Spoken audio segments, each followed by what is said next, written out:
الحمد للہ وکفا وسلام علی عبادہ الذین اصطفی اما بعد اعوذ باللہ من الشیطان الرجیم بسم اللہ الرحمن الرحیم واما ما ينفع الناس فيمكث في الارض وقال رسول اللہ صلی اللہ علیہ وسلم خیر الناس من ينفع الناس سبحان ربک رب العزة عما یصفون وسلام علی المرسلین والحمد للہ رب العالمین اللہم صلی علی سیدنا محمد وعلی آل سیدنا محمد وبارک وسلم۔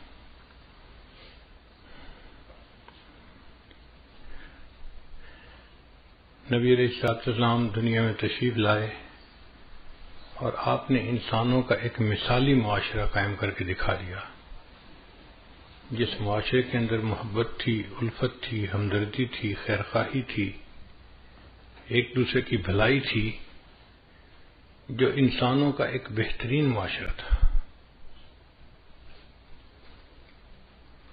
ہر طرف امن کا دورہ تھا۔ یمن سے عورت چل کے مدینہ آتی تھی اور راستے میں 1 مہینہ تقریباً اس کو سفر میں لگتا تھا، نہ اس کو اپنی عزت کا خطرہ، نہ مال کا، نہ جان کا۔ اور وہ کہتی تھی کہ مجھے یوں لگتا ہے کہ مدینہ سے یمن۔ نبی علیہ السلام نے ارشاد فرمایا الدین النصیحہ، دین سراسر خیرخواہی ہے۔ جو بندہ بھی دیندار ہوتا ہے وہ خیرخواہ ہوتا ہے۔ خیرخواہ کا مطلب دوسرے کا بھلا سوچنا، دوسروں کے بارے میں اچھا سوچنا۔ ایسے بندے کے دل میں نفرت، کینہ، بغض اور حسد نہیں ہو سکتا جو دوسروں کے بارے میں اچھا سوچے۔ اگر یہ بیماریاں ہوگی تو انسان پھر برا سوچے گا، اچھا نہیں سوچے گا۔ تو نبی علیہ السلام نے دین کو ڈیفائن کیا کہ الدین النصیحہ، دین سراسر خیرخواہی ہے۔ یعنی جہاں آپ کو دین نظر آئے گا وہاں خیرخواہی نظر آئے گی، اور جہاں خیرخواہی نظر آئے گی وہیں دین ہوگا۔ بدخواہی اور دین 2 چیزیں اکٹھی نہیں ہو سکتی۔ اگر آپ دیکھیں کہ کسی کے اندر بدخواہی ہے، فوراً سمجھ لیں کہ اس کے اندر دینداری نہیں ہے، اور اگر آپ دیکھیں کہ کسی بندے کے اندر دین ہے، آپ سمجھ لیں یہ سب کا خیر خواہ ہوگا، ہر کسی کا خیر خواہ، اپنوں کا بھی، پرایوں کا بھی، دوست کا بھی خیر خواہ، حتیٰ کہ دشمن کا بھی خیر خواہ، وفاداروں کا بھی خیر خواہ، غداروں کا بھی خیر خواہ، انسانوں کا بھی خیر خواہ اور جانوروں کا بھی خیر خواہ۔ مومن کے اندر خیر خواہی بھری ہوتی ہے۔ چنانچہ حضرت عثمان غنی اللہ عنہ نے ایک مرتبہ شام سے گندم امپورٹ کی، کئی 100 اونٹوں کا قافلہ ان کا پہنچا ایک ایسے وقت میں جبکہ مدینہ میں گندم کی شارٹیج تھی۔ لوگ اس کو دگنی قیمت پہ خریدنے کو تیار تھے۔ یہ ڈیمانڈ اینڈ سپلائی کا معاملہ ہے۔ جب ڈیمانڈ بڑھ جاتی ہے تو پھر سپلائی کے لیے کتنی بھی قیمت دینی پڑے لوگ دیتے ہیں۔ جب کئی 100 اونٹوں کا قافلہ مدینہ کے باہر پہنچا تو یہودی جو بڑے بڑے تاجر تھے وہ عثمان غنی اللہ عنہ کے پاس آئے اور کہنے لگے کہ ایسے ہے کہ آپ اپنا پورا سامان ہمیں ہول سیل پہ فروخت کر دیں، پھر آگے ہم تھوڑا تھوڑا کر کے بیچتے رہیں گے۔ عثمان غنی اللہ نے فرمایا کہ ٹھیک ہے، تم مجھے اچھا پروفٹ دو، میں تمہیں دے دیتا ہوں۔ تو انہوں نے ہول سیل میں ڈیل کی۔ کہنے لگے جی جو آپ کی قیمت خرید ہے نا، ہم اس کو ڈبل کر دیتے ہیں۔ 100 روپے کی چیز کو ہم 200 میں خریدتے ہیں۔ یہ بہت بڑا پروفٹ ہے کہ بندہ 100 روپے انویسٹ کرے اور اس کے بدلے 100 روپے کمائے۔ آج کل دنیا کی انڈسٹریل ورلڈ میں 10% اور 20% پروفٹ کو بھی بڑا سمجھا جاتا ہے، اور کہاں 100 کے بدلے 100 پروفٹ۔ عثمان غنی اللہ نے فرمایا نہیں پروفٹ تھوڑا ہے، میں نہیں بیچتا۔ کچھ نے کہا کہ اچھا پھر ہم ایسے کرتے ہیں کہ ہم 100 کے بدلے آپ کو 300 دیتے ہیں۔ نہیں۔ ایک نے کہا اچھا میں 100 کے بدلے آپ کو 400 دیتا ہوں۔ ان کا نہیں۔ وجہ کیا ہے کہ جی پروفٹ تھوڑا ہے۔ وہ حیران ہو گئے کہ 100 روپے کی چیز کو ہم 4 گنا پرائز پہ خرید رہے ہیں اور ایک ہی دم میں ان کا سارا سامان بک جائے گا، یہ پیسے لے کے گھر بیٹھ جائیں گے آرام سے، پھر ہم جانے اور اس چیز کو آگے تھوڑا تھوڑا بیچنا۔ مگر یہ بندہ مطمئن ہی نہیں ہو رہا۔ تو ایک یہودی نے پوچھا کہ عثمان آخر آپ چاہتے کیا ہو؟ ایک کے بدلے ہم آپ کو 4 گنا دے رہے ہیں۔ ان کا بھائی پروفٹ تھوڑا ہے، بات سچی ہے، مجھے زیادہ چاہیے۔ اچھا میں 5 گنا دے دیتا ہوں۔ نہیں یہ بھی تھوڑا ہے۔ اچھا بھی 6 گنا دے دیتا ہوں۔ یہ بھی تھوڑا ہے۔ بھائی میں 7 گنا آپ کو پروفٹ دیتا ہوں، 100 روپے کی چیز 700 میں خریدتا ہوں۔ نہیں یہ بھی تھوڑا ہے۔ خریدنے والے نے کہا بھائی انف از انف، 100 کے بدلے 700 میں چیز خرید رہا ہوں اور آپ دینے کو ابھی بھی تیار نہیں ہوئے، تو پھر میری آپ کی ڈیل نہیں ہو سکتی۔ مگر آپ اتنی گندم کا کرو گے کہ آخر بیچنی تو ہے نا کہیں نہ کہیں۔ تو عثمان غنی اللہ نے فرمایا ہاں میں دوں گا، میرے پاس ایک کسٹمر ہے جو مجھے اس سے زیادہ پروفٹ دیتا ہے۔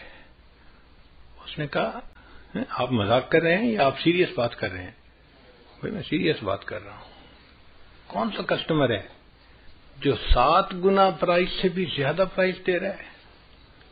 ان کا میرے پاس ایک کسٹمر ہے جو مجھے 70 گنا پرائز دے رہا ہے، 1 روپے کے بدلے 70 روپے مجھے دے رہا ہے۔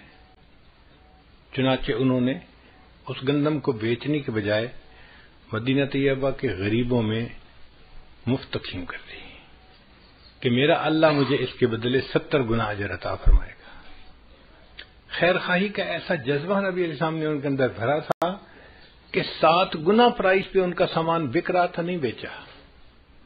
کوئی اور بندہ ہوتا تو سوچتا میں تو پیسے بناؤں بھائی، میرا تو اس سال کا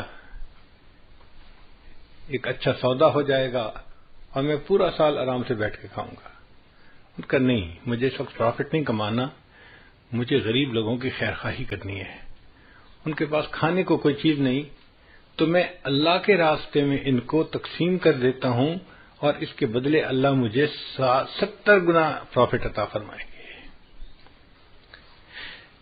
یہ نبی علیہ السلام نے ایک جذبہ بھرا تھا صحابہ کرام میں، چنانچہ ہر بندہ دوسرے بندے کی خیر خواہی کرتا تھا۔ جیسے ہمیں اپنا فکر ہوتا ہے نا کہ ہمیں نقصان نہ ہو، ایسے ان لوگوں کی یہ حالت تھی کہ وہ سوچتے تھے دوسرے کا نقصان نہ ہو۔ آپ لوگوں کو ایک واقعہ سناؤں، حیران کن ہے۔ ایک صحابی نے گھوڑا خریدا اور فرض کرو انہوں نے گھوڑا خریدا 3000 ریال میں، مثال دے رہا ہوں، یہ فگر جو ہیں یہ ایکچوئل نہیں ہے، میں ایک جنرل فگر بتا رہا ہوں سمجھنے کی خاطر، بات سمجھانا مقصد ہے۔ انہوں نے 3000 ریال میں ایک گھوڑا خریدا، لے کے گھر آئے، بھائیوں نے دیکھا، سب نے کہا یار نسل اچھی لگتی ہے، گھوڑا صحت مند ہے، تمہیں بڑی اچھی ڈیل مل گئی ہے۔ ویسے سچ بتاؤں نا تو گھوڑا تو لگتا ہے 4000 ریال کا، اور تمہیں 3000 میں مل گیا تو اچھا سودا مل گیا بھائی، مبارک ہو۔ اب اس نے سن لیا کہ پرائس 4000 تھی اور دینے والے نے مجھے سستا بیچ دیا، ہم ہوتے تو شکر ادا کرتے کہ اچھی ڈیل ہو گئی۔ وہ اگلے دن اٹھے اور 1000 ریال اور جیب میں ڈالا اور گھوڑے کے مالک کے پاس گئے، بھائی کل میں نے آپ سے گھوڑا خریدا تھا، آپ کو اپنی چیز کی ورث کا پتہ نہیں تھا، وہ 4000 کا گھوڑا تھا، آپ نے مجھے 3000 میں دیا، میں آپ کا نقصان نہیں کرنا چاہتا، 1000 ریال آپ مجھ سے اور لے لیں۔ آپ نے دنیا میں کبھی ایسے کوئی ڈیل ہوتے دیکھی کہ کسٹمر کہہ رہا ہے کہ جی 1000 دینار آپ اور لے لیں، مجھے سستا نہ دیں؟ خیر اس نے لے لیا۔ تھوڑے دنوں کے بعد علاقے میں گھوڑ دوڑ کا مقابلہ ہوا، سباق الخیل، صحابہ کرام کے درمیان یہ مقابلے ہوتے رہتے تھے۔ الٹنا پلٹنا، پلٹ کر جھپٹنا، لہو گرم رکھنے کا ہے ایک بہانہ۔ تو صحابہ کرام اس قسم کی ایکسرسائز کرتے رہا کرتے تھے۔ اب جب گھڑ دوڑ ہوئی تو اللہ کی شان دیکھیں کہ وہ گھوڑا سب میں سے ٹاپ کر گیا، فرسٹ آ گیا۔ اب جب ونر بن گیا تو ہر بندے نے اس کو بڑے حیران ہو کے دیکھا۔ لوگ آئے اور مبارکباد دی اور کہا کہ یار تم نے گھوڑا کہاں سے لیا؟ اس نے کہا جی مجھے تو یہ 4000 دینار میں ملا۔ ان کا اچھا، یہ تو بڑی اچھی نسل کا ہے، بڑا تیز بھاگتا ہے، بڑا فٹ گھوڑا ہے۔ اٹس اے اسٹیل، تمہیں تو بس سستا مل گیا۔ سچی بات بتاؤں کہ یہ گھوڑا تو 6000 ریال میں بھی سستا ہے۔ اب انہوں نے اس کے کمنٹ سن لیے اور اگلے دن 2000 ریال اور جیب میں ڈال کے مالک کے پاس گئے۔ بھئی آپ کو اپنی چیز کی ورث کا پتہ نہیں تھا، آپ نے 3000 میں بیچی، پھر میرے بھائیوں نے اس کی قیمت 4000 لگائی، لیکن مقابلے سے پتہ چلا، کنفرمیٹری ٹیسٹ یہ تھا کہ گھوڑا بہت اچھا تھا، اس نے ون کیا، اور تھرڈ پارٹی نے کہا کہ یہ تو 6000 دینار میں بھی سستا ہے، تو پلیز آپ 2000 دینار اور لے لیجئے۔ اب بیچنے والا کہہ رہا ہے کہ نہیں میں پہلے ہی 4000 لے چکا 3 کی جگہ، میرے لیے انف ہے۔ وہ کہتے ہیں نہیں میں آپ کا نقصان نہیں کرنا چاہتا، 2000 اور دینار دیے اور 3000 کا گھوڑا انہوں نے 6000 میں خریدا۔ جہاں یہ معاشرہ ہو سوچئے وہاں پر ہر بندہ دوسرے کا کتنا خیر خواہ ہوگا، وہ اس کا نقصان کسی صورت میں کرنا ہی نہیں چاہتا، اس کا بھلا چاہتا ہے، اس کی اچھائی چاہتا ہے۔ اور یہی عام معاشرہ تھا اس وقت کا۔ حضرت عمر رضی اللہ عنہ کے دور میں ایک شخص نے زمین بیچی اور دوسرے نے زمین خریدی۔ اب جس نے زمین خریدی اس نے کہا کہ میں یہاں پہ سبزیاں کاشت کرتا ہوں، تو عام طور پہ لوگ 1-2 فٹ گہرا ہل چلاتے ہیں، مگر کیا ہوتا ہے کہ وہ 1-2 فٹ ہل چلنے سے جو 1-2 فٹ کے نیچے کی زمین ہے نا وہ سخت ہو جاتی ہے، اور پھر جو نیوٹریشن ہے وہ نیچے سے اوپر نہیں جاتی اور پانی اوپر نیچے لیچ نہیں کرتا، ایک ہارڈ جو ہے نا وہ لیئر بن جاتی ہے جو نقصان دیتی ہے۔ تو پھر اس کے لیے کبھی کبھی گہرا ہل چلانا پڑتا ہے تاکہ اس لیئر کو بھی جو سخت ہو رہی ہے اس کو توڑ دیا جائے اور زمین نیچے سے لے کے اوپر تک نرم ہو جائے۔ اب جب اس صحابی نے وہ خریدا تو اس نے سوچا میں گہرا ہل چلاتا ہوں۔ انہوں نے 2 فٹ گہرے ہل کی جگہ وہ جو 4 فٹ گہرا ہل تھا نا، گہرا ہل جسے کہتے ہیں، وہ چلایا۔ اب جب ہل چلایا تو زمین کے اندر سے ایک بکسا نکلا جس کے اندر سونا چاندی بھرا ہوا تھا۔ اس زمانے میں بینک تو ہوتے نہیں تھے، تو لوگ اپنا خزانہ اس طرح زمین کے اندر دفن کر دیا کرتے تھے کہ ایمرجنسی کے وقت ہم اس کو نکالیں گے، یہ محفوظ رہے۔ اب جب انہیں وہ خزانہ ملا تو انہوں نے بیٹھ کے سوچا بھئی میں نے تو مالک سے زمین خریدی تھی، یہ خزانہ تو نہیں خریدا تھا، یہ تو بہت زیادہ قیمتی ہے، یہ میرا حق نہیں، یہ اس مالک کا ہے جس نے زمین بیچی، مجھے اس کو ریٹرن کرنا چاہیے۔ آپ سوچیں ہم اگر اس وقت میں ہوتے تو ہم کسی کو خبر ہی نہ لگنے دیتے کہ کچھ ہوا یا نہیں، اور آرام سے اس سونے چاندی کو خود استعمال کرتے ہیں۔ وہ اگلے دن اس سونے چاندی کے بکسے کو لے کے مالک کے پاس گئے، میں نے آپ سے زمین خریدی تھی، ہل چلایا اور اس میں سے یہ خزانہ نکلا، یہ میرا نہیں، یہ آپ کا ہے، آپ پلیز مجھ سے لے لیجئے۔ ان کا واہ بھائی واہ، جب میں نے زمین بیچ دی تو اب زمین سے جو نفع نکلے گا وہ میرا نہیں ہوگا، وہ آپ کا ہوگا، تو میرا تو تعلق ختم ہو گیا، میں نے پیمنٹ لے لی، دیٹس اٹ۔ اب اگر نکلا ہے خزانہ تو یہ آپ کا ہے، آپ کی قسمت۔ وہ کہے میرا حق نہیں آپ کا ہے، اور دوسرا کہے میرا حق نہیں آپ کا ہے، اب ایک دوسرے کے درمیان اختلاف ہوا تو یہ مقدمہ عدالت میں آیا۔ آپ غور کریں، آج ہماری عدالتوں میں عداوتیں بھری پڑی ہیں، ایک بندہ کہتا ہے میرا حق ہے، دوسرا کہتا ہے نہیں میرا حق ہے، ایک کہتا ہے میں اپنے حق کی خاطر آخری دم تک کوشش کرتا رہوں گا، دوسرا کہتا ہے میں اپنے حق کی خاطر خون کا آخری قطرہ بہا دوں گا. اپنا حق ہر بندہ کہہ رہا ہوتا ہے. یہ عجیب مقدمہ تھا. ایک بندہ کہتا ہے جی میرا نہیں یہ اس کا حق ہے، وہ کہتا ہے نہیں جناب میرا نہیں یہ اس کا حق ہے. اب قاضی فیصلہ کیا کرے؟ عجیب مقدمہ تھا. مگر اللہ نے اس وقت کے قاضیوں کو بھی بڑی سمجھ دی تھی. انہوں نے دونوں سے بات چیت سنی اور کچھ ان کے گھر کے حالات معلوم کیے تو انہیں پتہ چلا کہ ایک کے گھر میں بیٹا جوان ہے اور دوسرے کے گھر میں بیٹی جوان ہے. تو قاضی نے کہا کہ بھئی میں اس میں ججمنٹ تو نہیں دے سکتا، چونکہ یہ کہتا ہے اس کا حق ہے، وہ کہتا ہے اس کا حق ہے. ہاں میں مشورہ دے سکتا ہوں. میرا مشورہ یہ ہے کہ آپ دونوں اپنے بیٹے اور بیٹی کا نکاح کر دیں اور اس نکاح کے مہر کے طور پہ اس خزانے کو دے دیا جائے تاکہ دونوں کو اس کا بینیفٹ مل جائے. ایک وقت تھا کہ ہماری عدالتوں میں ایسے مقدمے آیا کرتے تھے، ہم ایک دوسرے کے اتنے خیر خواہ ہوتے تھے، اور یہی معاملہ تھا سب کا. صرف ایک شعبہ زندگی میں نہیں، دوسرے شعبوں میں بھی یہی حال تھا.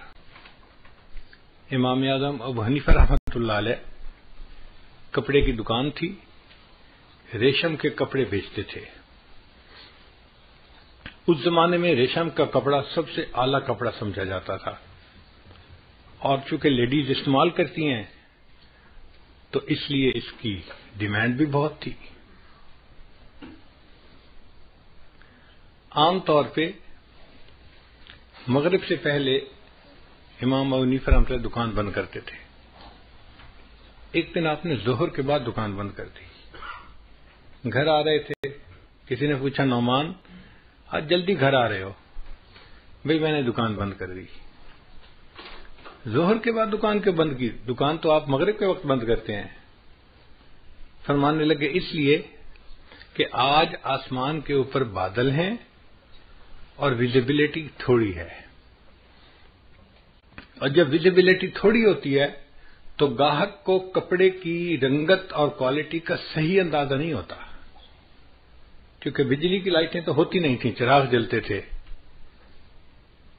تو میں نے دکان اس لیے بند کر دی کوئی بندہ کم قیمت کپڑے کو قیمتی سمجھ کے مجھ سے نہ خریدے، اس کو نقصان نہ ہو. میں نے ظہر کے وقت دکان بند کر دی.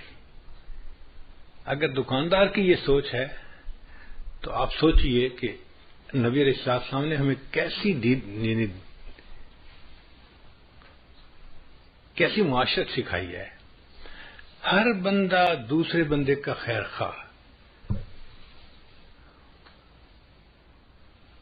قرآن مجید میں ایک سورت ہے، اس کا نام ہے النمل. نمل کہتے ہیں چیونٹی کو، اینٹ. تو انسان حیران ہوتا ہے، اللہ کا کلام اور اس کلام میں چیونٹی کے نام کے اوپر ایک سورت کا نام، اور اس میں چیونٹی کا واقعہ بھی ہے. یا اللہ، آپ تو کائنات کے مالک و خالق ہیں اور آپ نے اپنے قرآن میں چیونٹی کا تذکرہ کیا. چیونٹی کی کیا ورت ہوتی ہے؟ مگر اللہ نے چیونٹی کا تذکرہ کیا اور اس کے نام پر سورت کا نام رکھا. وجہ کیا تھی؟ کہ ایک چیونٹی نے دوسری چیونٹیوں کی خیر خواہی کی تھی. حضرت سلیمان علیہ السلام اپنے لشکر کو لے کے جا رہے تھے اور راستے میں چیونٹیاں پھر رہی تھیں. ان میں سے ایک چیونٹی نے فیل کر لیا کہ لشکر آ رہا ہے. اس نے اعلان کیا، یا ایتھا النمل ادخلوا مساکنکم، اے چیونٹیوں اپنے بلوں کے اندر داخل ہو جاؤ، سلیمان علیہ السلام کا لشکر آ رہا ہے. ایسا نہ ہو کہ وہ تمہیں پاؤں کے نیچے کچل کے چلا جائے اور تمہیں پتہ ہی نہ چلے. اب ایک چیونٹی کی دوسری چیونٹیوں کے ساتھ جو خیر خواہی تھی وہ اللہ کو اتنی پسند آئی، اللہ نے اس واقعے کا تذکرہ قرآن مجید میں کیا اور سورت کا نام چیونٹی کے نام پہ رکھ دیا. غور کرنے کی بات ہے، اگر ایک چیونٹی دوسری چیونٹیوں کی خیر خواہی کرتی ہے، اللہ کو وہ بات اتنی اچھی لگتی ہے. ایک انسان دوسرے انسان کی خیر خواہی کرے گا، اللہ کو یہ بات کتنی اچھی لگے گی. تو ہمیں چاہیے کہ ہم اپنے اندر خیر خواہی کا جذبہ بڑھائیں. ہم سمجھتے ہیں ہم بڑے خیر خواہ ہیں، لیکن اگر بیٹھ کے سوچیں گے نا، اینالائز کریں گے، تو ہم بدخواہ بھی بڑے ہیں، دوسرے کا اچھا دیکھ بھی نہیں پاتے، کبھی اس کا اچھا نہیں اچھا لگتا، کبھی اس کا اچھا نہیں اچھا لگتا، اس لیے ہمارے دل میں نفرتیں ہیں، عداوتیں ہیں، چھپی ہوئی دشمنیاں ہیں ایک دوسرے کے ساتھ. اور دفتروں کے ماحول میں تو یہ جیلسی بہت زیادہ نظر آتی ہے. اس کو کہتے ہیں پروفیشنل جیلسی. اللہ اکبر کبیرہ. ہمیں ایک مرتبہ عجیب تجربہ ہوا. ہمارے ایک دوست تھے شارجہ کے رہنے والے، مجھے کہنے لگے کہ حضرت میں آپ کو کریب کی شکار کے لیے انوائٹ کرتا ہوں اپنے گھر.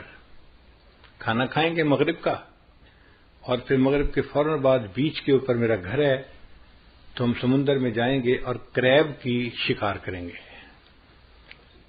فشنگ کا تو ہم نے شکار دیکھا ہوا ہے، لیکن کریب کا کبھی نہیں کیا تھا، تو ہمارے لیے بھی ایک نیا تجربہ تھا. تو میں نے ان کی دعوت قبول کر لی. ہم بچوں کے ساتھ گئے، بچے بھی بڑے ایکسائٹڈ تھے چھوٹے، کہ آج ہم کشتی پہ جائیں گے اور کریب کی شکار کریں گے. خیر وہ ہمیں ایک کشتی کے اوپر لے کے سمندر میں گئے. ایک خاص جگہ تھی، وہاں پہ کریب نکلتے ہی مغرب سے عشاء کے درمیان تھے. 24 گھنٹے میں یہ ان کا خاص ٹائم تھا جب وہ باہر نکلتے تھے اور ان کا شکار پاسبل تھا. آگے پیچھے وہ زمین کے اندر اور ریت کے اندر رہتے تھے، نظر نہیں آتے تھے، تو شکار نہیں ہو سکتا تھا.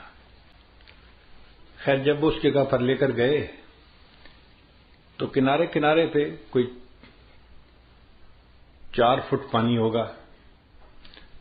تو اس پانی کے اندر جو نوجوان تھے وہ تو سارے پانی میں اتر گئے شکار کرنے کے لیے. میں بوڑھا کشتی کے اندر ہی بیٹھا رہا، اور میرے ساتھ گھر کے جو چھوٹے چھوٹے بچے تھے نا، 1 سال 3 سال 2 سال، وہ ساتھ بیٹھ کے کہ ہم دادا ابو کے پاس بیٹھتے ہیں. اب میں ہوں اور چھوٹے چھوٹے 3-4 بچے ہیں، اور وہ لوگ کریب کا شکار کر کے لا رہے تھے، اور ایک بنگالی تھا جو کشتی چلا رہا تھا. وہ لاتا اور ایک باسکٹ تھی اوپن، وہ اس کے اندر اس کو پھینک کے چلا جاتا. میں نے جب دیکھا تو اس کے اوپر کوئی لڈ نہیں تھی، کوئی ڈھکنا نہیں تھا. تو مجھے محسوس ہوا کہ چھوٹے چھوٹے بچے ہیں، بچوں میں سے کوئی باسکٹ میں ہاتھ ڈال دے گا، یا کوئی کریب باہر نکل آیا تو بچے تو اس کو دیکھ کے ہی پریشان ہو جائیں گے. تو میں نے اس بنگالی دوست سے کہا بھائی اس کو ڈھانپ دو. اس نے کہا جی اس کو ڈھانپنے کی ضرورت نہیں ہے. میں نے کہا کیوں؟ کہنے لگا یہ کریب ہے. میں نے کہا پھر؟ کہنے لگے تماشا دیکھنا ہے تو یہاں آئے.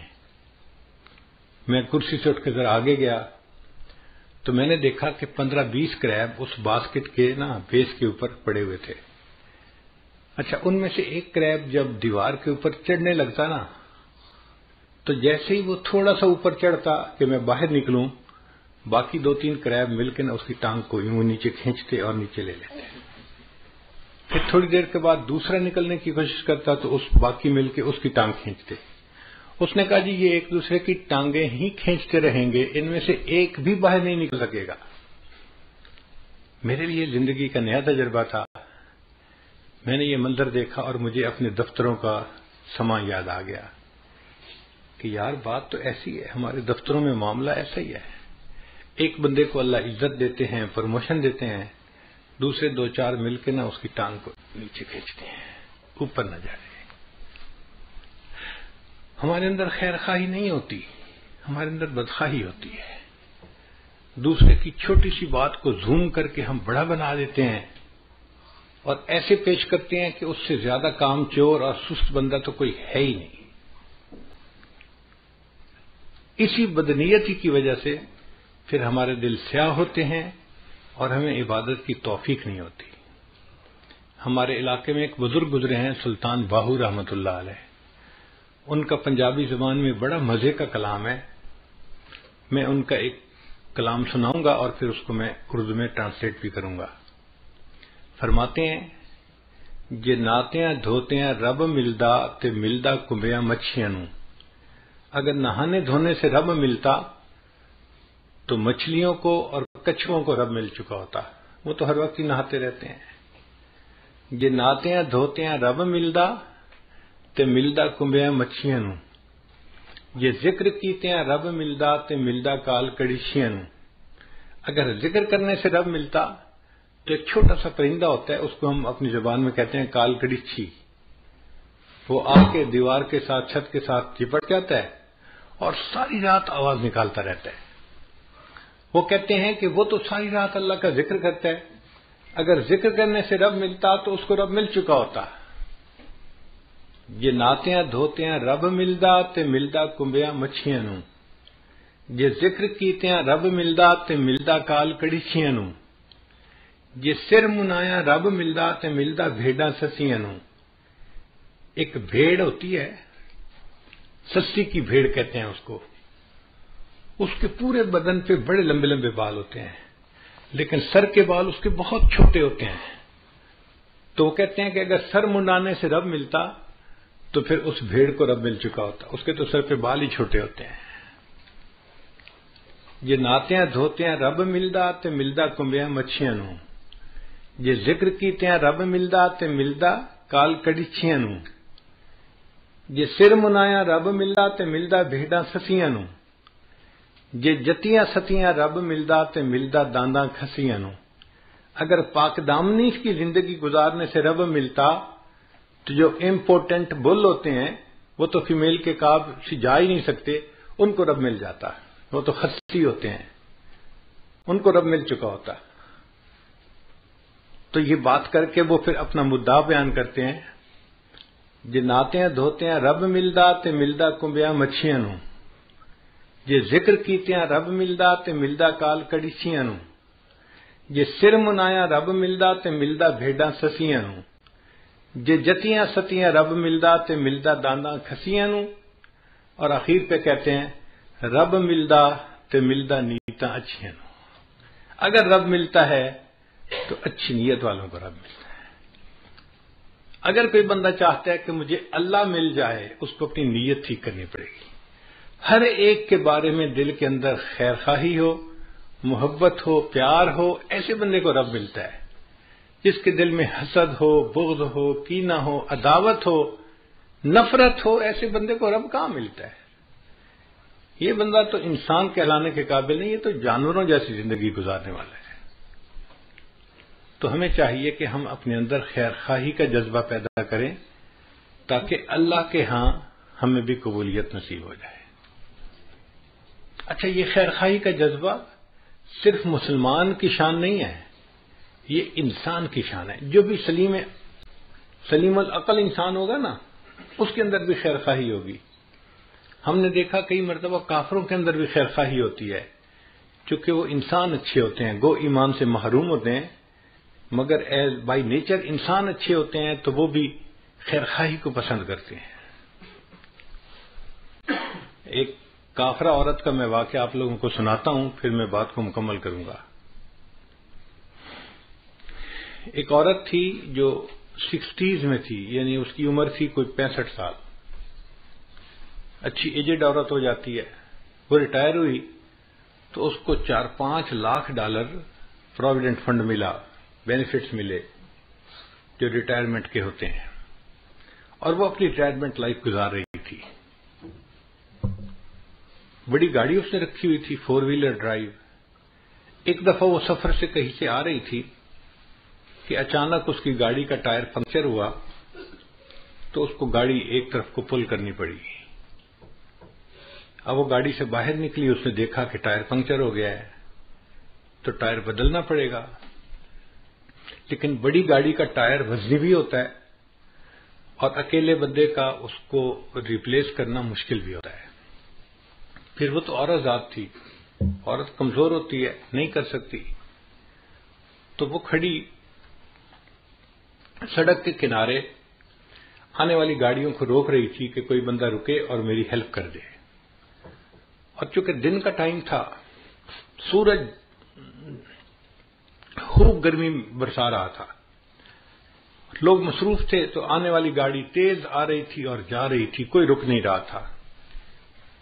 گڈ 1 آور اس عورت کو دھوپ کے اندر کھڑا ہونا پڑا.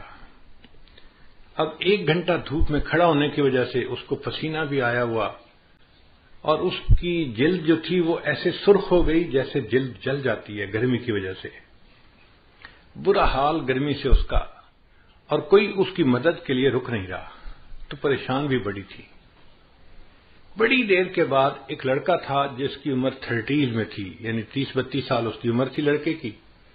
اس نے گاڑی کو روکا اور اس نے پوچھا کہ آپ نے مجھے کیوں روکا ہے؟ اس نے مجھے آپ کی ہیلپ چاہیے، آپ میرا ٹائر بدلوانے میں مدد کر دیں تو میں بھی چل پڑوں گی.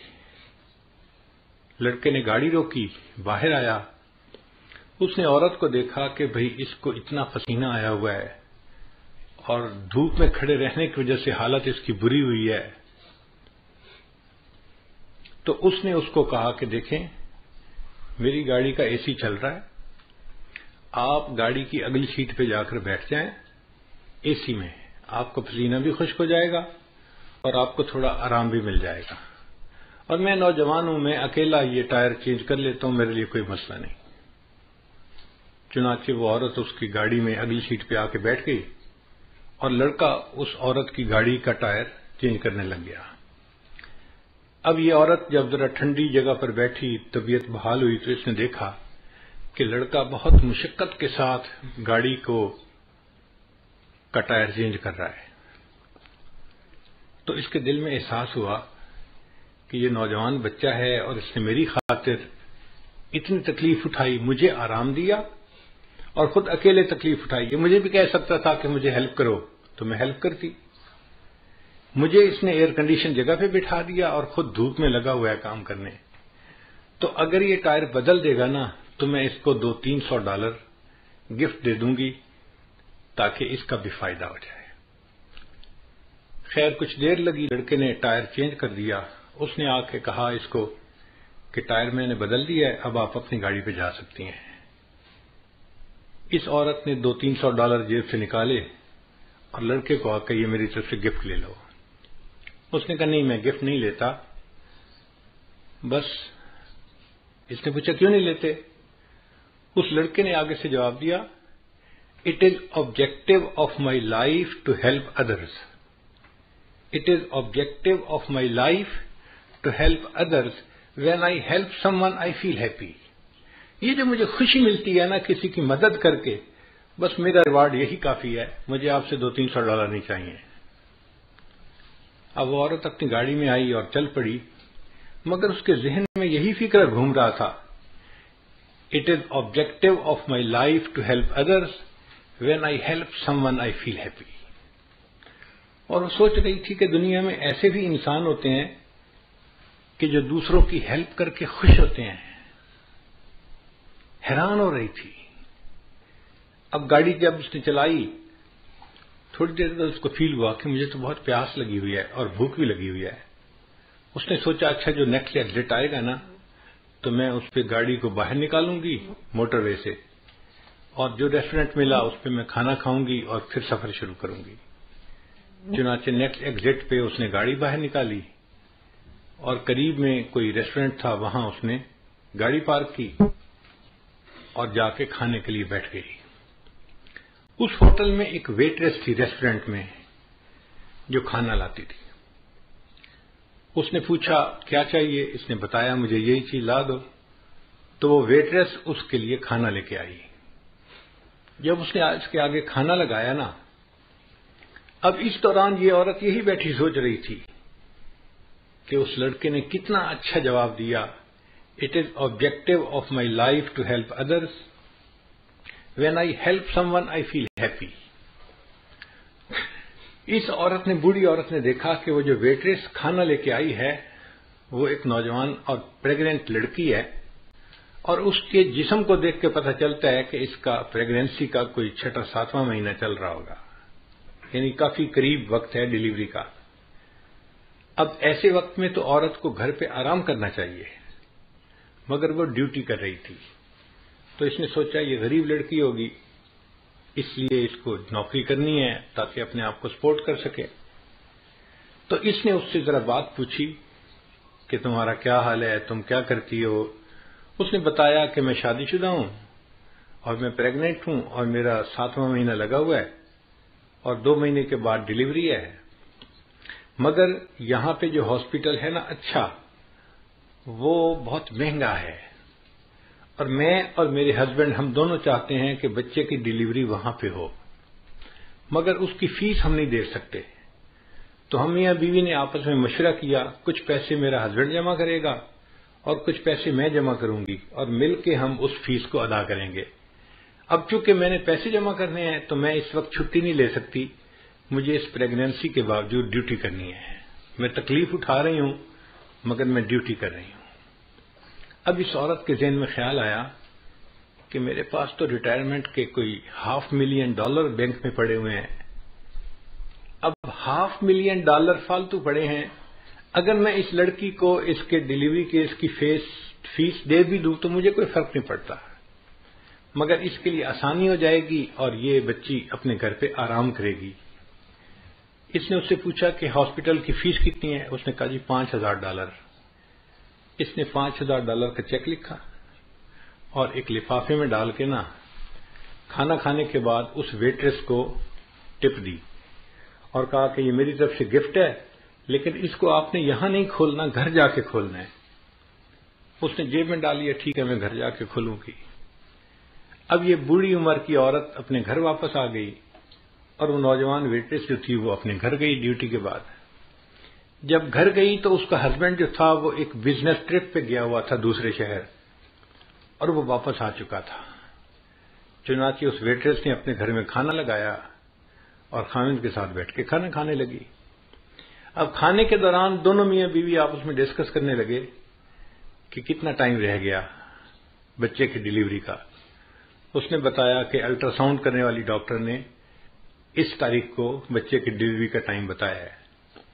تو خاوند نے کہا کہ اچھا پھر ہمیں پیسے تیار رکھنے چاہیے چونکہ ہاسپٹل والوں کو تو پہلے پیمنٹ کرنی پڑتی ہے پھر وہ بندے کو ایڈمٹ کرتے ہیں, تو کیا تمہارے پاس پیسے جمع ہو گئے؟ لڑکی نے کہا ہاں میرے پاس بھی کچھ پیسے جمع ہو گئے ہیں, تو میں بھی کنٹریبیوٹ کروں گی, آپ بھی کریں گے اور ہم دونوں مل کے بل پے کر دیں گے. اس دوران اس لڑکی کو خیال آیا کہ آج ایک عورت کھانا کھانے آئی تھی اور اس نے مجھے گفٹ بھی دیا تھا. تو اس نے اپنے ہسبینڈ کو بتایا کہ آج ایک عورت نے مجھے گفٹ دیا تھا. اس نے پوچھا کیا گفٹ دیا تھا؟ اس نے کہا پتہ نہیں, وہ لفافہ جیب میں ہے کپڑے میں. اس نے کہا لے آؤ. تو وہ نوجوان لڑکی گئی اور جیب سے وہ لفافہ لے کے آئی اور اس نے اپنے خاوند کو پکڑا دیا. اب جب خاوند نے اس لفافے کو کھولا تو اس کے اندر $5,000 کا ایک چیک تھا. اب نوکری پیشہ بننے کے لیے یہ ایک بگ اماؤنٹ ہوتی ہے امریکہ میں. $5,000 گفٹ مل جائے لوگ تصور بھی نہیں کر سکتے. تو وہ لڑکا حیران ہو گیا کہ اچھا اس عورت نے تمہیں $5,000 یعنی فل پیمنٹ جو تھی کیس کی وہ فل گفٹ کر دی. تو لڑکی نے کہا جی ہاں اس نے یہ گفٹ دیا ہے. تو لڑکے نے جب وہ چیک پڑھا نا تو اس چیک کے ساتھ ایک چھوٹی سی چٹ بھی لکھی ہوئی تھی اور اس چٹ کے اوپر لکھا ہوا تھا it is objective of my life to help others when I help someone I feel happy. تو لڑکے نے وہ فکرہ پڑا, یہ وہ لڑکا تھا جس نے اس عورت کے ٹائر کو چینج کیا تھا. اس نے اس عورت کی ہیلپ کی تھی اللہ کی خاطر اور اللہ نے اس عورت کے دل میں ڈالا, اس نے اس کی بیوی کو $5,000 کا چیک دے کے اس کو ہیلپ کر دیا تھا. What goes around comes around.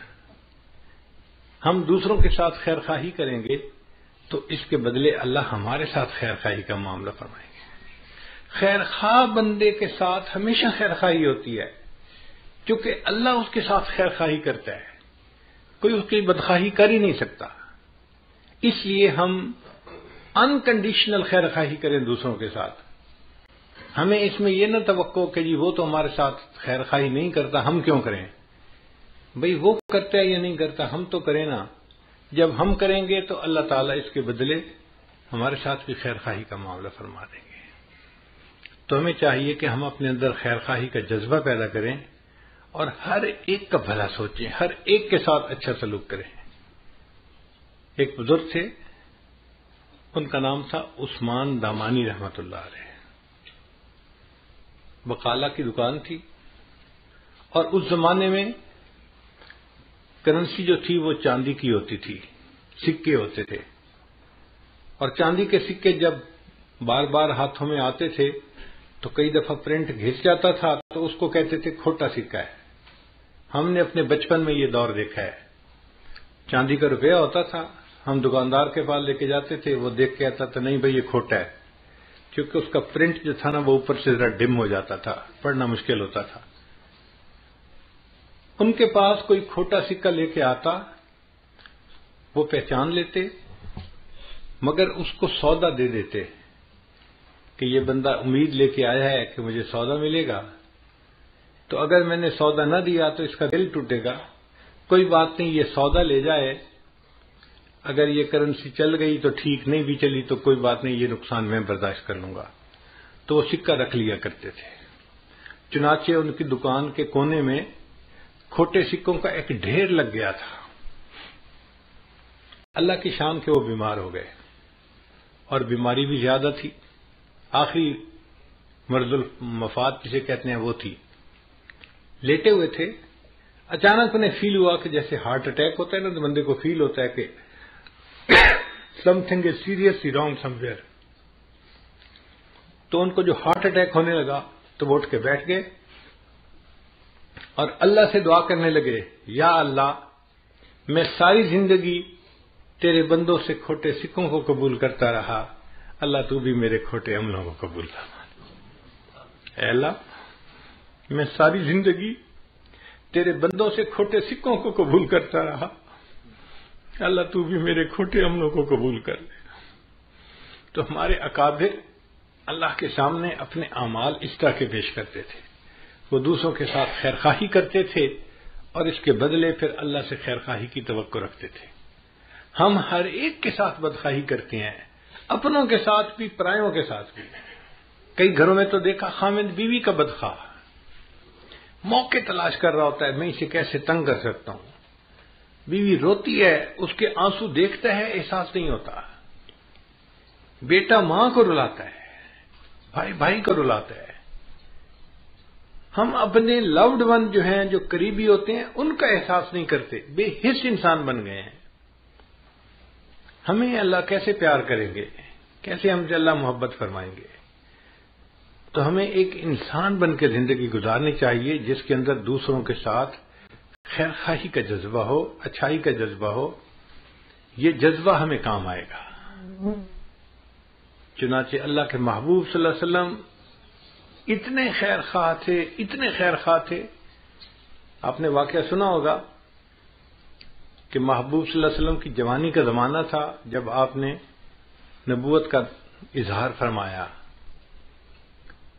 تو مکہ مکرمہ کی ایک بوڑھی عورت تھی، وہ اپنے گٹھری سمیٹ کے کہیں باہر جانا چاہتی تھی، انتظار میں تھی کہ مجھے کوئی بندہ ملے جو میری گٹھری منزل تک پہنچا دے۔ اللہ کے حبیب صلی اللہ علیہ وسلم کا وہاں سے گزر ہوا، آپ نے اس بوڑھی عورت کو دیکھا، کھڑے ہو گئے، اماں آپ کیوں یہاں بیٹھی ہیں؟ اس نے نوجوان کو دیکھ کے کہا کہ بھئی مجھے ایک لیبر کی ضرورت ہے جو میرا سامان اٹھا کے مجھے جنگل میں فلاں جگہ پہنچا دے۔ نبی صاحب نے فرمایا اچھا میں پہنچا دیتا ہوں۔ اللہ کے محبوب صلی اللہ علیہ وسلم نے اس کی گٹھڑی سر پہ اٹھا لی اور وہ عورت چل پڑی۔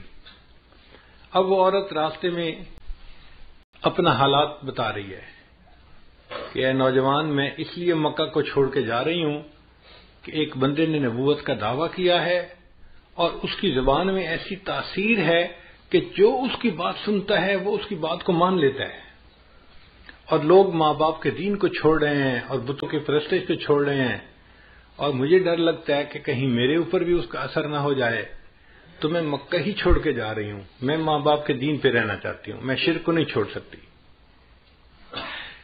نبی علیہ السلام اس کی باتیں سن رہے ہیں مگر خاموش ہیں، اور وہ ساتھ ساتھ نصیحت بھی کرتی جا رہی ہے کہ نوجوان میں تجھے نصیحت کرتی ہوں کہ تو اس نوجوان کی بات مت سننا، کہیں تو بھی اس کے دین پہ نہ چلا جائے، اور تو اپنے ماں باپ کے دین پہ جمے رہنا، تم اچھے آدمی ہو، تم اپنے ماں باپ کے دین کو نہ چھوڑنا۔ نبی علیہ السلام اس کی ساری باتیں سنتے رہے اور چلتے رہے۔ جہاں عورت نے پہنچنا تھا آپ نے سامان وہاں پہنچایا اور وہاں سے واپس آنے لگے تو اس بوڑھی عورت نے کہا کہ نوجوان تو کتنا اچھا نوجوان ہے، اگر میں کبھی مکہ واپس آئی تو تم مجھے اپنا نام بتا، میں تجھے ملوں گی۔ تو جب اس نے پوچھا تو اللہ کے حبیب صلی اللہ علیہ وسلم نے فرمایا کہ اماں جس نوجوان کی سارے راستے تو برائی کرتی رہی ہے میں وہی نوجوان محمد ہوں۔ بوڑھی عورت کے دل پہ اثر ہوتا ہے، وہ کہتی ہے اچھا اگر تو وہ نوجوان ہے جس کے اندر اتنی خیر خواہی ہے، میں پھر کلمہ پڑھتی ہوں، مسلمان ہو جاتی ہوں۔ اللہ کے محبوب صلی اللہ علیہ وسلم کی خیر خواہی نے ایسے بوڑھے کافروں کے دلوں کو بھی جیت لیا تھا۔ ہم بھی اگر نبی علیہ السلام کے سچے غلام بن کے رہنا چاہتے ہیں تو ہمیں اپنے اندر یہ خیر خواہی کا جذبہ پیدا کرنا پڑے گا۔ بیٹھ کے سوچیں، اس کی خیر خواہی، اس کی، ہر ایک کی خیر خواہی، انسان کی بھی خیر خواہی، جانور کی بھی خیر خواہی، اپنے کی بھی خیر خواہی، پرائی کی بھی خیر خواہی، حتیٰ کہ ہمیں دشمن کے نقصان کے اوپر بھی ترس آ رہا ہو کہ اس بیچارے کا نقصان کیوں ہو گیا۔ جب آپ محسوس کریں کہ دشمن کے نقصان پہ بھی آپ کا دل دکھتا ہے تو اب آپ سمجھ لیں کہ اب میرے اندر نبی علیہ السلام کے خلق کا کچھ حصہ آ گیا ہے۔ اللہ تعالی ہمیں ایسی خیر خواہی کی زندگی عطا فرما دے۔ میں ایک چھوٹا سا واقعہ ہے زندگی کا، اگر آپ اجازت دیں تو سناؤں گا، اگر بات لمبی ہو گئی تو ختم کر دیتا ہوں۔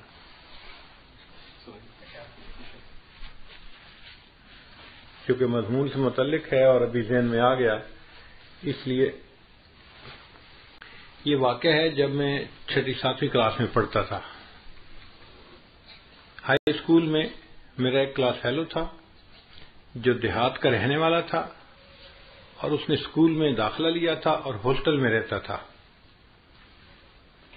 وہ نمازی بچہ تھا، 5 نمازیں پڑھتا تھا اور میں بھی 5 نمازیں پابندی سے پڑھتا تھا، تو نمازیں 5 پڑھنے کی وجہ سے ہماری ایک دوسرے سے دوستی ہو گئی تھی۔ چنانچہ ہم کلاس میں ڈیسک پہ بھی ایک دوسرے کے ساتھ بیٹھتے تھے، اور اللہ کی شان کے کلاس میں فرسٹ آتا تھا، وہ سیکنڈ آتا تھا، تو ہم دونوں قابل لڑکے سمجھے جاتے تھے۔ تو نیچرل ایفینٹی ہمارے اندر پیدا ہو گئی ایک دوسرے کے ساتھ، نماز کی وجہ سے اور تعلیم میں اچھے ہونے کی وجہ سے ہماری دوستی فطرتاً ایک دوسرے کے ساتھ ہو گئی۔ ہم اکثر اوقات اکٹھا پڑھتے، اکٹھا بیٹھتے، وقت اکٹھا گزرتا تھا۔ اب اس دوران کبھی کبھی دیہات کا تذکرہ ہوتا، تو میں نے اپنی زندگی میں کبھی دیہات نہیں دیکھا تھا، شہر میں پیدا ہوئے، زندگی گزاری، ہمیں دیہات کا کنسیپٹ نہیں تھا۔ اس زمانے میں مجھے یہ بھی پتہ نہیں تھا کہ گندم کسی پودے پہ لگتی ہے یا کسی درخت کے اوپر لگتی ہے، مجھے کچھ پتہ نہیں تھا۔ تو میں اس سے اٹھ پٹانگ سوال پوچھتا، یہ سبزی کیسے ہوتی ہے، یہ کیسی ہوتی ہے، یہ کیسے ہوتا ہے، یہ کہاں لگتی ہے، اس کا پودا کیسے ہوتا ہے۔ وہ مجھے سمجھاتا تو صحیح، مگر ساتھ ساتھ میری سادگی پہ ہنستا بھی صحیح کہ کیسے بے وقوفی کے سوال پوچھتا ہے۔ ایک دن مجھے کہنے لگا، یار 2 مہینے کی چھٹیاں آنے والی ہیں، اگر تم 3 دن کے لیے میرے گھر مہمان آ جاؤ تو میں تمہیں دیہات کی سیر کرواؤں گا اور سبزیوں کی فصلیں آنکھوں سے دکھاؤں گا۔ میں نے بڑا ایکسائٹڈ فیل کیا، اچھا میں سبزیاں دیکھوں گا، دیہات دیکھوں گا۔ تو میں نے گھر آ کے امی سے کہا کہ امی میرے دوست نے مجھے دعوت دی ہے، میں نے 3 دن کے لیے اس کے گھر جانے کا وعدہ کر لیا ہے۔ امی نے کہا بیٹا اپنے بڑے بھائی کے ساتھ چلے جانا، کوئی مسئلہ نہیں، چھٹیاں ہیں، 3 دن اس کے پاس رہ آنا۔ تو میں اپنے بڑے بھائی کے ساتھ، چونکہ میں تو چھوٹا تھا تو بڑے بھائی کے ساتھ ان کے ہاں چلا گیا۔ رات ہم نے گزاری، اگلے دن فجر کی نماز پڑھی تو فجر کے بعد بہت ٹھنڈی فضا تھی۔ دیہاتوں میں گرمیوں کے موسم میں فجر کا وقت بڑا سہانا ہوتا ہے، صاف ستھری ڈسٹ فری ہوا ہوتی ہے اور سبزیاں لہلہاتی ہوئی ہوتی ہیں، اور انسان حیران ہوتا ہے دیکھ کے ان کو، نیچرل حسن بندے کو نظر آتا ہے۔ میرا دوست مجھے کہنے لگا آؤ میں آپ کو سبزیوں کی سیر کرواؤں، میں نے کہا ٹھیک ہے۔ اب وہ مجھے لے کے چلا، یہ کھیت، اس میں دیکھو مولی لگی ہوئی ہے، اور اس میں گاجر لگی ہوئی ہے، اور اس میں شلجم لگے ہوئے ہیں، اور اس میں گوبھی لگی ہوئی ہے. اس طرح وہ مجھے سبزیوں کا تعارف بھی کروا رہا تھا اور فصلیں بھی دکھا رہا تھا. اور میرے لیے تو ہر چیز ایک نئی چیز تھی، میں دیکھتا جا رہا تھا.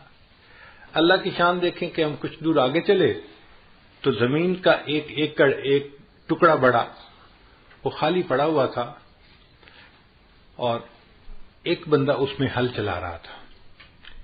میں نے جب وہ خالی زمین کو دیکھا نا، تو اس زمین میں تھوڑے تھوڑے فاصلے پہ گوبر کے ڈھیر لگے ہوئے تھے. یہ گائے بھینس کا جو گوبر ہوتا ہے نا، جس کو اینیمل مینیور کہتے ہیں، یہ وہاں پڑا ہوا تھا.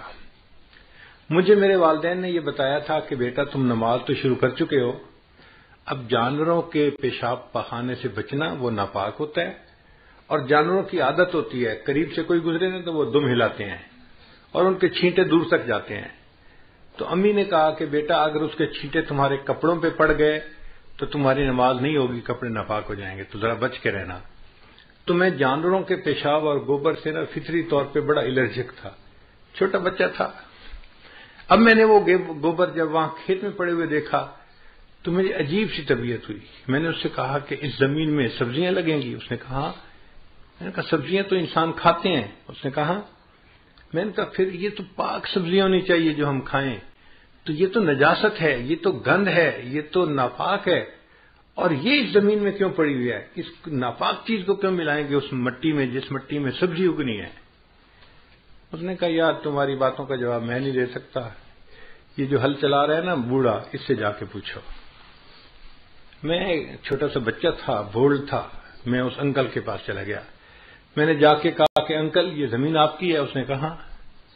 میں نے کہا اس زمین میں آپ نے سبزیاں لگانی ہیں؟ اس نے کہا میں نے سبزی لگانی ہے. میں نے کہا اگر آپ نے اس زمین میں سبزی لگانی ہے تو یہ جانوروں کا گوبر اس مٹی پہ کیوں آپ نے رکھا ہوا ہے؟ یہ تو ناپاک ہوتا ہے، یہ تو نجس ہوتا ہے، یہ تو بدبودار ہوتا ہے، یہ تو نفرت کے قابل ہوتا ہے، اور جو سبزی ہم کھائیں گے اس کے ساتھ یہ گوبر ملے گا تو ہم کیسے وہ سبزی کھا سکیں گے؟ اس نے کہا بچے تمہاری نظر میں یہ گوبر ہے، میری نظر میں یہ فرٹیلائزر ہے، میں اسے زمین میں ملاؤں گا اور سبزی لگاؤں گا تو سبزی کے سائز بہتر ہو جائے گا، کوالٹی بہتر ہو جائے گی. اس فرٹیلائزر سے سبزی کو فائدہ ہو جائے گا اور میرا پروفٹ بڑھ جائے گا، اس لیے میں نے یہ گوبر رکھا ہے زمین میں ملانے کے لیے. اب اس زمانے میں میں چھوٹا تھا تو مجھے بات پوری سمجھ میں نہیں آئی. میں نے اس کے آئیڈیا کو بائی نہیں کیا. میں نے کہا نہیں آپ غلط کر رہے ہیں، آپ کو ایسا نہیں کرنا چاہیے، اور یہ سارا گوبر یہاں سے اٹھا دینا چاہیے اور اس کو مٹی میں نہیں ملانا چاہیے. اس وقت میں یہ کہہ کے آ گیا. آج اس عمر میں جب میں اپنے بچپن کے اس واقعے کو یاد کرتا ہوں تو مجھے یہ بات سمجھ میں آتی ہے کہ جسے ہم نجاست کہتے ہیں، گندگی کہتے ہیں، نفرت کی نظر سے دیکھتے ہیں، جس میں بدبو ہے، جو ناپاک ہے، اس چیز کو اگر کسی کھیت میں ملایا جاتا ہے تو وہ چیز کھیتی کو فائدہ دے دیتی ہے. ہم انسان ہو کر اگر ساتھ والے بندے کو فائدہ نہیں دیتے تو کہیں قیامت کے دن اللہ کی نظر میں ہم گندگی اور گوبر سے زیادہ گئے گزرے تو نہیں بن جائیں گے. اللہ کہیں گے تو گوبر سے بھی کیا گزرا، تو نے اپنے ساتھ والوں کو کیا فائدہ پہنچایا؟ نہ گھر والوں کو تیرا فائدہ، نہ تیرے رشتہ داروں کو فائدہ، نہ دوستوں کو فائدہ. تو بدخواہ آدمی تھا، ہر وقت برا سوچتا تھا، ہر وقت دوسروں کی غیبت کرتا تھا، ہر وقت دوسروں پہ بہتان تراشیاں کرتا تھا، ہر وقت دوسروں کے بارے میں نیگیٹو کمنٹس دیتا تھا، عزتیں اچھالتا تھا. تو کہاں کا اچھا انسان ہے؟ تو گوبر سے بھی کیا گزرا ہے؟ تو اللہ تعالی ہمارے اندر خیرخواہی کے جذبے کو بڑھائے اور ہم ایک اچھے خیرخواہ انسان بن کے زندگی گزاریں. آپ سوچئے اگر سب انسان ایک دوسرے کے ایسے خیرخواہ بن جائیں گے تو معاشرے میں کتنی محبتیں ہوں گی، پیار ہوگا، الفت ہوگی، صحیح انسانیت کی تصویر ہمیں اس معاشرے میں نظر آئے گی. نبی اسلام نے فرمایا الدین النصیحہ، دین سراسر خیرخواہی ہے. اللہ تعالی ہمیں خیرخواہی کی زندگی گزارنے کی توفیق عطا فرمائے. وآخر دعوانا ان الحمد للہ رب العالمین. دعا سے پہلے توبہ کے کلمات پڑھ لیتے ہیں تاکہ اللہ تعالی ہمارے پچھلے سب گناہوں کو معاف فرمائے. الحمد للہ وکفی وسلام علی عبادہ الذین اصطفی اما بعد۔ یہ کلمات سچے دل کے ساتھ پڑھتے رہیے۔ بسم اللہ الرحمن الرحیم، لا الہ الا اللہ محمد الرسول اللہ، آمنت باللہ وملائکتہ وکتبہ ورسلہ والیوم الآخر والقدر خیرہ وشرہ من اللہ تعالی والبعث بعد الموت، آمنت باللہ کما ہوا باسمائہ وصفاتہ وقبلت جمیع احکامہ اقرار باللسان وتصدیق بالقلب، اشہد ان لا الہ الا اللہ واشہد ان محمدا عبدہ ورسولہ، استغفر اللہ ربی من کل ذنب واتوب الیہ برحمتک یا ارحم الراحمین۔ ان کلمات کو پڑھنے سے ہم تو بتائے ہو چکے ہیں، چند معمولات ہیں جن کو باقاعدگی سے کریں گے تو اللہ تعالیٰ دل کو منور کریں گے۔ ان میں پہلی چیز ہے 100 مرتبہ استغفار پڑھنا، دوسرا ہے 100 مرتبہ درود شریف پڑھنا، تیسرا ہے قرآن مجید کی تلاوت روزانہ کرنا، چوتھا ہے چلتے پھرتے ہر وقت دل میں اللہ کو یاد کرنا، اور پانچواں ہے مراقبہ کرنا۔ مراقبے کا طریقہ بہت آسان ہے۔ جب آپ نماز پڑھ کے فارغ ہو تو تھوڑی دیر کے لیے اللہ سے لو لگا کے بیٹھیں کہ اللہ کی رحمت آ رہی ہے، دل میں سما رہی ہے، دل کی ظلمت اور سیاہی دور ہو رہی ہے، اور میرا دل کہہ رہا ہے اللہ اللہ اللہ۔ زبان سے نہیں بولنا، دل پڑھ رہا ہے اور آپ سن رہے ہیں۔ چند دن کی مشق سے آپ کو فیلنگ شروع ہو جائے گی دل سے اللہ اللہ کی، اس کو ذکر قلبی کہتے ہیں، اور یہ جب شروع ہو جاتی ہے تو 24 گھنٹے بندے کو یہ فیلنگ ہوتی ہے، اس کو ذکر قلبی کہتے ہیں۔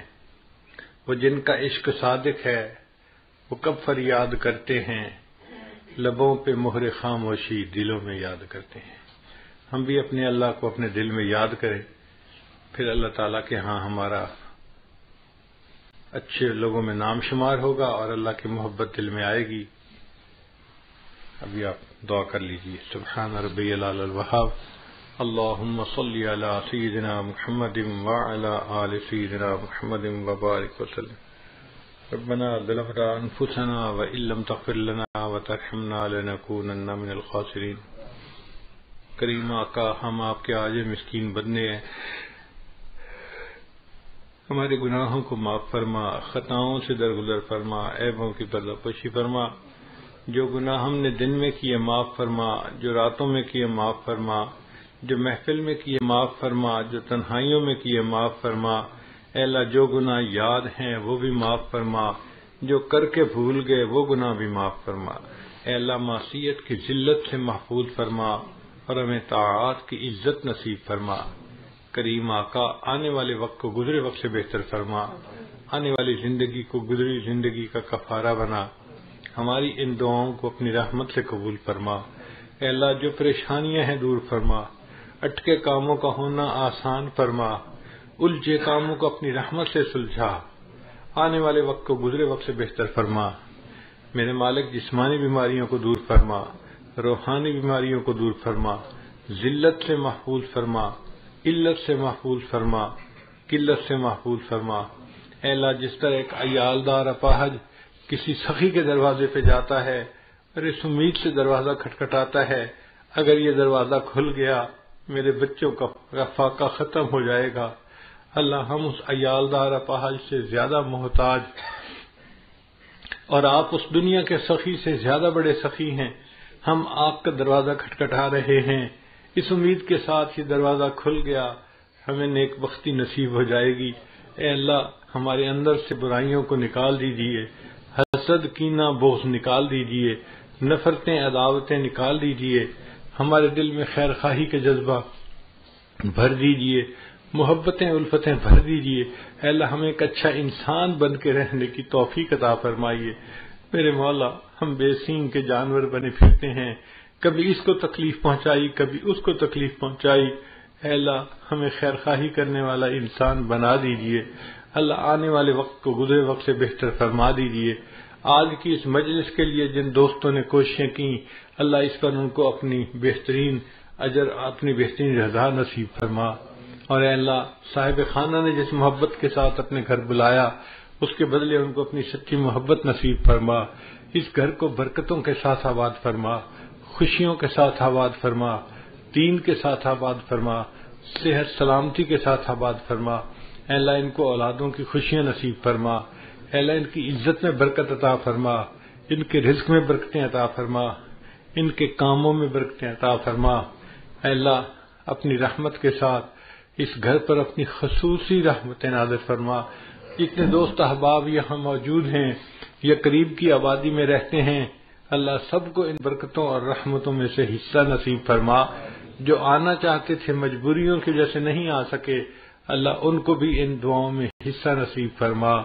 صلی اللہ تعالی علی حبیبہ سیدنا محمد و آلہ و اصحابہ اجمعین برحمتک یا ارحم الراحمین۔